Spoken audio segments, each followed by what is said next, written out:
الحمد لله رب العالمين والصلاة والسلام على سيد الأنبياء والمرسلين أما بعد فأعوذ بالله من الشيطان الرجيم بسم الله الرحمن الرحيم الصلاة والسلام عليك يا رسول الله وعلى آلك وأصحابك يا حبيب الله. حدیث مبارکہ میں ہے نبی پاک صلی اللہ تعالیٰ علیہ وآلہ وسلم ایک مرتبہ تشریف فرما تھے کہ جبریل علیہ السلام آپ کی بارگاہ میں حاضر ہوئے اور آپ سے گزارش کی کہ یہ خدیجہ آ رہی ہیں رضی اللہ تعالیٰ عنہ، جب یہ آئیں تو ان سے کہیں کہ ان کا رب عز و جل، ان کا اللہ جو ہے ان کو سلام کہتا ہے، اور میرا بھی سلام ان سے عرض کیجیے، اور ان کو اللہ کی طرف سے جنت میں موتیوں کے بنے ہوئے ایسے محل کی بشارت دیجیے، خوشخبری دیجیے کہ جس میں نہ کوئی تھکاوٹ ہوگی نہ کوئی شور شرابہ ہوگا۔ جب حضرت خدیجہ رضی اللہ تعالی عنہا یہ حاضر خدمت ہوئیں تو نبی پاک صلی اللہ علیہ وسلم نے ان سے فرمایا کہ آپ کو اللہ پاک سلام کہتا ہے اور جبریل سلام کہتے ہیں۔ تو اب جو سیدہ خدیجہ رضی اللہ تعالی عنہا کے الفاظ تھے وہ یہ تھے: علیک وعلی جبریل السلام، اللہ هو السلام ومنہ السلام والیہ السلام، یعنی آپ پر بھی سلام ہو، جبریل پر بھی سلام، یعنی اللہ کی سلامتی۔ اور رہا اللہ پاک، تو اللہ جل شانہ وہ تو خود سلام ہے، یعنی ہر سلامتی اسی کی طرف سے ہے اور اسی کی طرف ہے۔ اللہ جل شانہ کو ہم یہ نہیں کہہ سکتے کہ السلام علیکہ، کوئی بھی اللہ پاک سے یوں سلام نہیں کر سکتا، اس لیے کہ سلام کا مطلب یہ ہوتا ہے کہ جب آپ کسی کو سلام کر رہے ہوتے ہیں تو اسے آپ کہہ رہے ہوتے ہیں کہ آپ پر سلامتی نازل ہو، اور سلامتی نازل کرنے والا اللہ پاک ہے۔ آپ سلامت رہیں تو مطلب ہوتا ہے کہ اللہ پاک آپ کو سلامت رکھے، اور ظاہر ہے کہ اللہ پاک کو یہ ہم کہہ نہیں سکتے کہ اللہ پاک کو کوئی سلامت رکھے، وہ ہمیشہ سے ہے، ہمیشہ کے لیے ہے، وہاں کوئی تصور ہی اس چیز کا نہیں ہے۔ اب یہاں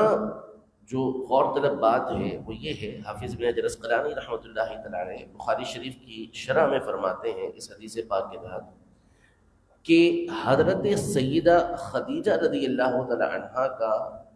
اس طرح کا جواب دینا، ابھی احکام نازل نہیں ہوئے تھے، شرعی احکام نازل نہیں ہوئے تھے، یہ اسلام کی ابتدا کی باتیں ہیں، لیکن حضرت سیدہ خدیجہ رضی اللہ تعالی عنہا دین کی کتنی سمجھ بوجھ رکھتی ہیں کہ اس وقت بھی آپ کو معلوم تھا کہ جواب دینے کا انداز کیا ہونا چاہیے،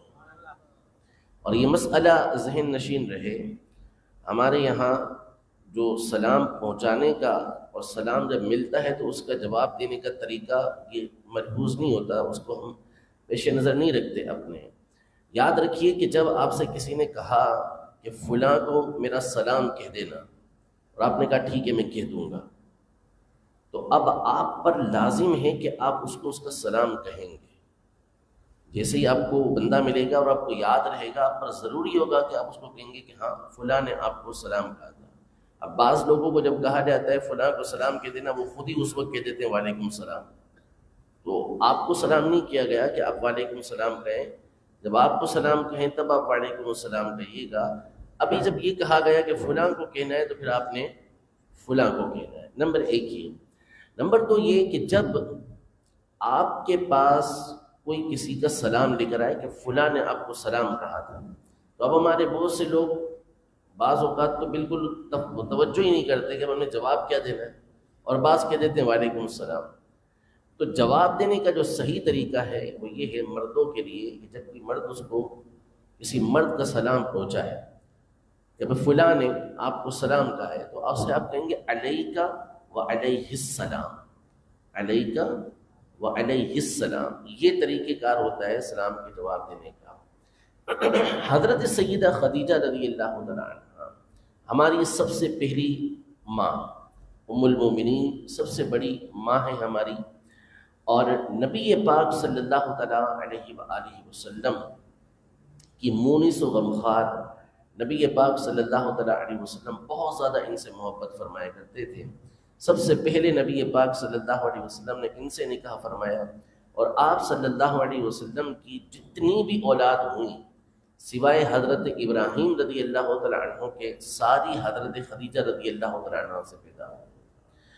اور یہ وہ ہستی ہیں کہ نبی پاک صلی اللہ تعالیٰ علیہ وآلہ وسلم کے ہر دکھ درد کے معاملے کے اندر یہ کام آئی، جس کو کہتے ہیں کہ ایک عام شخص کے معاملے میں ہم یہ کہیں کہ جو کوئی کام کرنے لگتا ہے، بڑا کام کرنے لگتا ہے، یا اس کوئی بھی ایسا معاملہ کسی کے ساتھ پیش آتا ہے کہ وہ گھر کے باہر کی زندگی میں پریشانیاں جھیل رہا ہوتا ہے، گھر کے باہر اس کے لیے مصائب مشکلات ہوتی ہیں، تو اس وقت اگر اس کو ایسی غمخوار اور سمجھدار بیوی مل جائے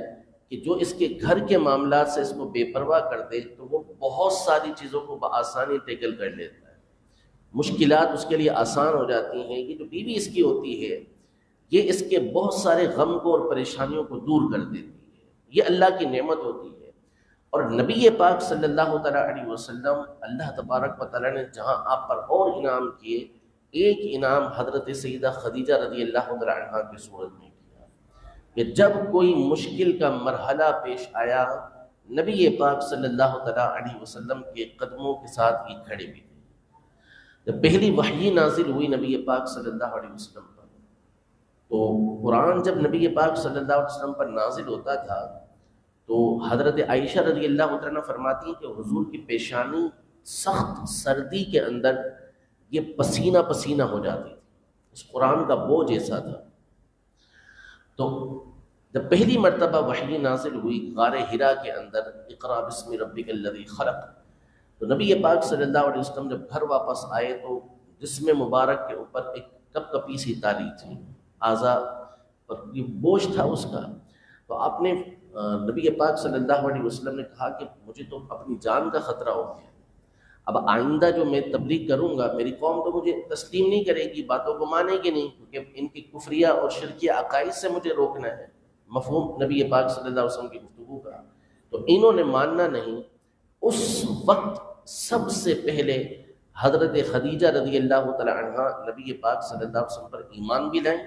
اور نبی پاک صلی اللہ علیہ وسلم کو تسلی دی کہ انک لتصل الرحمہ، آپ تو وہ ہستی ہیں کہ جو لوگوں کے ساتھ صلہ رحمی کرتے ہیں، رشتوں کو ملاتے ہیں. وَتَكْسِبُ الْمَعْدُومَ، جس کے پاس کچھ نہیں ہوتا آپ اس کو عطا کرتے ہیں. وَتَحْمِلُ الْكَلَّ، اور جو بوجھ نہیں اٹھا سکتے ان کا بوجھ آپ اٹھاتے ہیں. وَتُقْرِي الضَّيْفَ، آپ مہمان نوازی کرنے والے ہیں. وَتُعِينُ عَلَى نَوَائِبِ الْحَقِّ، حق کے راستے میں آنے والی مصیبتوں پر، آزمائشوں پر صبر کرتے ہیں، دوسروں کو صبر کی تلقین کرتے ہیں. یعنی آپ کے اخلاق کریمہ بیان کیے کہ آپ تو یہ ہیں. اور نبی پاک صلی اللہ علیہ وسلم جیسی ہستی کو انہوں نے تسلی دی کہ آپ کو اللہ پاک کبھی بھی رسوا کرے گا ہی، آپ اپنے مقصد کے اندر کامیاب ہوں گے. نبی پاک صلی اللہ علیہ وسلم کو بھی معلوم تھا کہ آپ نے کامیاب ہونا ہے، لیکن ایک بوجھ تھا. تو ایسے موقع پر ایک تسلی دینے والی ہستی چاہیے تھی، اور وہ ہماری ماں حضرت سیدہ خدیجہ رضی اللہ عنہا کی ذات تھی. تو نبی پاک صلی اللہ علیہ وسلم ان کے وصال کے بعد ہمیشہ ان کو یاد کرتے رہتے تھے. حضرت عائشہ رضی اللہ تعالی عنہا سے جب نکاح ہوا نبی پاک صلی اللہ علیہ وسلم کا، اس وقت تک حضرت خدیجہ رضی اللہ تعالی عنہا انتقال کر چکی تھی. نبی پاک صلی اللہ علیہ وسلم ان کے سامنے حضرت خدیجہ کا بار بار ذکر کرتے. حضور پاک صلی اللہ علیہ وسلم سے انہوں نے کہا کہ آپ جب دیکھو ان کو یاد کرتے رہتے. تو نبی پاک صلی اللہ علیہ وسلم نے پھر حضرت خدیجہ کے فضائل بیان کرنا شروع کیا کہ وہ ایسی تھیں، وہ ایسی تھیں، وہ ایسی تھیں. جب سب نے مجھے جھٹلایا تو وہ مجھ پر ایمان لے کر آئیں، مجھ پر اپنا مال خرچ کیا، اللہ نے ان کے ذریعے مجھے اولاد عطا فرمائی. اور جب آپ بکری وغیرہ ذبح کرتے تو حضرت خدیجہ رضی اللہ تعالی عنہا کی سہیلیوں کو بھیجا کرتے تھے۔ آپ کی ایک خوبی یہ ہے، طبرانی شریف کی حدیث مبارکہ ہے، ویسے یہ یاد رہے کہ جنت کی جتنی نعمتیں ہیں یہ جنت میں جا کر ہی ملیں گی، جنت کے باہر وہ نعمتیں حاصل نہیں ہوں گی، لیکن حضرت سیدہ خدیجہ رضی اللہ تعالی عنہا وہ ہستی ہیں کہ جن کو نبی پاک صلی اللہ علیہ وسلم نے جنت کے انگور دنیا کے اندر کھیلا۔ اچھا، اب جو حدیث مبارکہ ہے، ٹائم کچھ زیادہ ہو گیا، حدیث مبارکہ یہ ہے کہ ان کو ایسے گھر کی بشارت دیجئے، ایسے محل کی بشارت دیجئے کہ جس میں شور نہ ہو، جس کے اندر کسی طرح کی تھکاوٹ نہ ہو۔ علماء یہ ارشاد فرماتے ہیں کہ یہ بدلہ ہے اس کا کہ نبی پاک صلی اللہ تعالیٰ علیہ وسلم جب گھر میں آتے تو حضرت سیدہ رضی اللہ تعالیٰ عنہا اسی طرح کا سکون، اسی طرح کا بالکل پرسکون ماحول نبی پاک صلی اللہ علیہ وسلم کو فراہم کر دی تھی۔ تو نبی پاک صلی اللہ تعالیٰ علیہ وآلہ وسلم کی اس خدمت کے بدلے اللہ پاک ایسا ہی محل آپ کو جنت کے اندر عطا فرمائے گا۔ اور حدیث پاک میں ارشاد فرمایا کہ اہل جنت کی جو سردار خواتین ہیں ان میں سے حضرت خدیجہ، حضرت فاطمہ، حضرت مریم اور حضرت آسیہ جو فرعون کی بیوی تھی، ایمان لے کر آئی تھیں، ان چاروں کے بارے میں فرمایا کہ یہ جنت کی سردار خاتون ہیں، سادات ہیں۔ اللہ رب العزت جل وعلا ہم سب کو حضرت سیدہ خدیجہ رضی اللہ تعالی عنہا کا فیضان نصیب فرمائے، ان کے صدقے میں نبی پاک صلی اللہ تعالی علیہ وسلم کی کامل عقیدت اور محبت لمحہ بلمحہ بڑھتی ہوئی اللہ پاک ہمیں نصیب فرمائے، آمین، جاہ النبی الامین صلی اللہ تعالی علیہ وآلہ